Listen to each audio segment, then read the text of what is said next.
السلام علیکم، میرا نام روشان دیامری ہے۔ ناظرین، گلگت بلتستان میں اللیگل اپوائنٹمنٹ، سفارشی بنیادوں کے اوپر ہائرنگ اور اپنے رشتہ داروں کو بھرتی کرنا ایک کامن پریکٹس ہے۔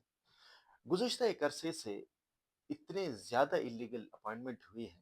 کہ اگر اس کی انکوائری کی جائے تو آپ حیران ہو جائیں گے کہ ادھے سے زیادہ جو اس وقت گلگت بلتستان میں ہزاروں کی تعداد میں امپلائیز ہیں، ان میں سے 50 سے 60% لوگ وہ ہیں جو سفارشی بنیادی کے اوپر جو اللیگل اپوائنٹمنٹ ہوئی، یا شاید اس سے بھی کئی زیادہ نمبر ہو۔ حالیہ دنوں چیف سیکرٹری گلگت بلتستان نے کچھ انکوائری شروع کی، اور اس انکوائری میں ایک جو ہے وہ انجینئر ہیں، مشتاق حسین صاحب کے بیٹے ہیں، سابقہ جو اس کی منسٹر تھے پاور کے، واٹر اینڈ پاور کے، ان کے بیٹے کی انکوائری ہو کر اس کو اللیگلی کس طرح سے کنٹینجنٹ یعنی ایک سال کے لیے اس کو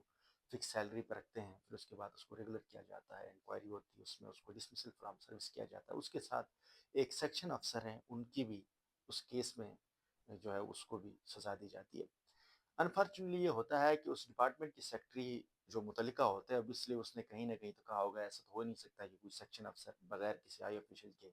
مرضی کے بغیر کوئی کام کر لیں، اور یہاں پر زیادہ تر یہ صورتحال ہیں کہ آفیشل جو ہیں وہ کسی بڑے کے زبانی کلامی آرڈر پر کام کر لے تو اس کا نتیجہ ابھی وہ بھگت رہے ہیں۔ ناظرین، گلگت بلتستان میں کسی ایک ادارے کی یہ صورتحال نہیں ہے، اگر ہم بات کر لیں جس ادارے میں ہاتھ ڈال رہے ہیں تو اس میں یہ صورتحال پیدا ہوتی ہے۔ ہم سیاسی لوگوں کے نام لے کر ان کی تصویروں کے ساتھ سوشل میڈیا پہ بات کر لیتے ہیں، لیکن اگر ہم بات کر لیں، ایک ادارہ ہے گلگت بلتستان کا election commission of Gilgit Baltistan کا، ایک بہت بڑا ادارہ ہے۔ اس ادارے کے اندر ایک بڑی پاورفل شخصیت نے جو ہے اپنے کسی قریبی عزیز کو اسسٹنٹ کے طور پر بھرتی کیا ہوا ہے بغیر کسی ٹیسٹ انٹرویو کے۔ اس الیکشن کمیشن کے ادارے کے اندر بہت ساری ایسی اپوائنٹمنٹیں ہوئی ہیں جن میں کوئی لیگلٹیز آپ کو نظر نہیں آتی، اور اس کی اگر انکوائری ہوں گی، تحقیقات ہوں گی، تو پتہ لگے گا کہ کتنی انکوائری فیئر طریقے سے اس ادارے میں کام کیا جا رہا ہے۔ گلگت بلتستان کے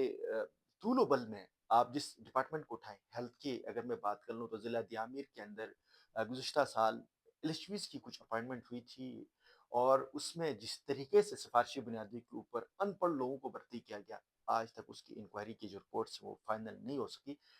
ہو سکتا ہے کہ جس طرح سے چیف سیکرٹری گلگت بلتستان کی جو ٹیم ہے یا وہ خود کام کروا رہے ہیں، امید ہے کہ ہم سمجھتے ہیں کہ ضلع دیامیر کی جو ہیلتھ کے اندر ایل ایچ ویز میں جس طریقے سے اللیگل اپوائنٹمنٹ ہوئی تھی، ان کی انکوائری رپورٹ ہمارے سامنے لائی جائے۔ پھر اس کے ساتھ ساتھ ایجوکیشن ڈپارٹمنٹ میں جس طریقے سے بھرتیاں کی گئی ہے دیامیر کے اندر، اگر ہم بات کر لیں تو ایک فون کال کے اوپر جو ہے یہاں سے لوگوں کو ایک فون کال کی گئی ڈپارٹمنٹ کے بندے کو، تو اس نے وہاں پر اس کو گریڈ 1 سے لے کر اوپر تک ہر ڈپارٹمنٹ میں اور جعلی ڈگریوں کی بنیاد کے اوپر بھرتیاں ہوئی۔ یہ ایک کامن پریکٹس ہے گلگت بلتستان کے تمام تر جو صورتحال ہیں۔ اگر ہم اس کی بات کر لیں تو جس طریقے سے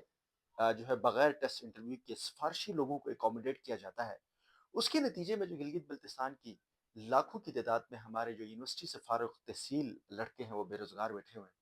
اور وہ بے روزگار نوجوان جب کہیں پر سوشل میڈیا پر یا کچھ بات کر لیتے ہیں تو ان کے اوپر بڑی تان و تشی اور ان کے اوپر الزامات لگائے جاتے ہیں، اور نااہل سفارشی چاپلوس اور اس قسم کے جو ہے لوگوں کو بھرتیاں کی گئی اداروں میں، جن کو نہ لکھنا آتا ہے نہ پڑھنا آتا ہے۔ ضلع دیامیر کے ہاں گزشتہ ایک عرصے میں وابڈے میں ہائرنگ ہوئی تھی، اور اس محکمے کے اندر بھی 50 to 60% سفارشی اور چاپلوس لوگوں کو بھرتی کیا گیا بغیر ٹیسٹ انٹرویو کے۔ اگر کوئی ٹیسٹ انٹرویو بھی ہوگا تو وہاں پر پیمنٹس دیے گئے، ہمارے پاس اس کے بھی بہت ساری انفارمیشنز ہیں، اور کس طریقے سے اس وابڈے کے اندر بھی ہائرنگ کی گئی ہے۔ اور اس دور کی بات ہے، آج سے کچھ تقریباً 5 سال پہلے شاید یہ اپوائنٹمنٹس ہوئے تھے، اس کے بعد بھی ابھی بھی بغیر ٹیسٹ انٹرویوز کی اس وابڈے کے اندر بھی چلتی رہی۔ ہیلتھ ڈپارٹمنٹ دیکھ لیں،